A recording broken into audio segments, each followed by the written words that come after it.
It is hard to imagine Congress making the incredible progress on climate that it has during the Biden-Harris administration without the insightful, smart leadership of Congresswoman Kathy Castor, whose constituents in the Tampa Bay, Florida area live on the climate front lines. And she brings her deep knowledge to her work as chair of the House Select Committee on the Climate Crisis. As a former county commissioner myself, I love that Representative Castor started her elected work on the Hillsborough County, Florida Commission. Yes. Yay, county commissioners and former county commissioners.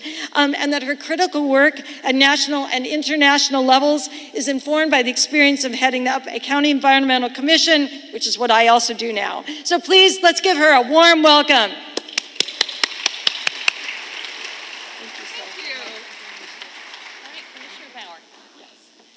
Well, good afternoon, friends. How are you? The energy is infectious around this Democratic convention for Kamala Harris and my good friend Tim Walz, elected the same year in 2006 when we were called the majority makers. And we handed the gavel to Nancy Pelosi, who has been a clean energy champion her whole career.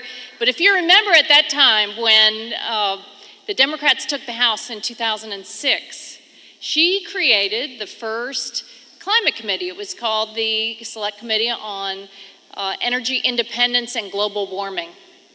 And in the House, we passed a far-sighted bill at that time, Waxman-Markey. But we never got it across the finish line in the United States Senate. Well, that changed when we handed Pelosi the gavel again a few years later. And she created the Select Committee on the Climate Crisis. And she asked me to help lead the charge and chair that committee. And we developed, with a lot of you and folks all across this country, whether you were farmers, scientists, from the faith community, from labor, we crafted a climate crisis action plan. One of the climate champions who served on that committee is Congressman Sean Casten, who's right here from the Chicago area.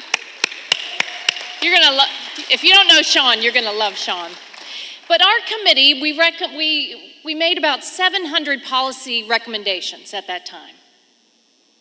When Joe Biden won the White House and we took the Senate, we were able to enact over 300 of those policy recommendations into law through the Inflation Reduction Act, America's historic clean energy law, the bipartisan infrastructure law. And now, as we look forward, we have so much more to do. It's urgent. But just think, we just celebrated the two-year anniversary of the IRA. It was announced that 3.4 million Americans have now saved over $8 billion on their electric bills or buying an electric vehicle or a heat pump. We've reestablished our leadership in the world.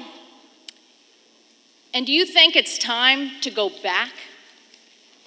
Hell no, it's not time to go back. We're going to say Trump wants to take us out of the Paris Agreement?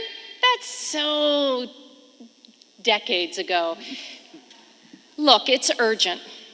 We have a climate emergency on our hands. We've got to build on the successes of our historic clean energy law, lower people's energy bills, build stronger, more resilient communities, make sure that frontline communities, environmental justice communities all across America enjoy the benefits of cleaner, cheaper energy and safer communities.